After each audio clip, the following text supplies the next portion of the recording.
Bistado ang isa umanong drug laboratory sa Antipolo, Rizal na magsagawa ng joint operation ng Philippine Drug Enforcement Agency at Rizal Provincial Intelligence Team. Nadiskubre sa umano'y drug lab ang iba't ibang drug paraphernalia at kemikal na ginagamit sa paggawa ng iligal na droga. Nakumpiska rin doon ang humigit kumulang 300 gramo ng hinihinalang shabu. Arestado ang isang lalaki habang tinutugis pa ang dalawa niyang kasama. Walang pahayag ang naarestong suspect. Arestado naman ang isang lalaki sa Imus, Cavite na nag-deliver ng iligal na droga.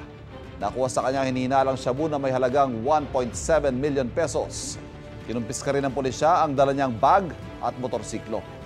Aminadong suspect sa krimen.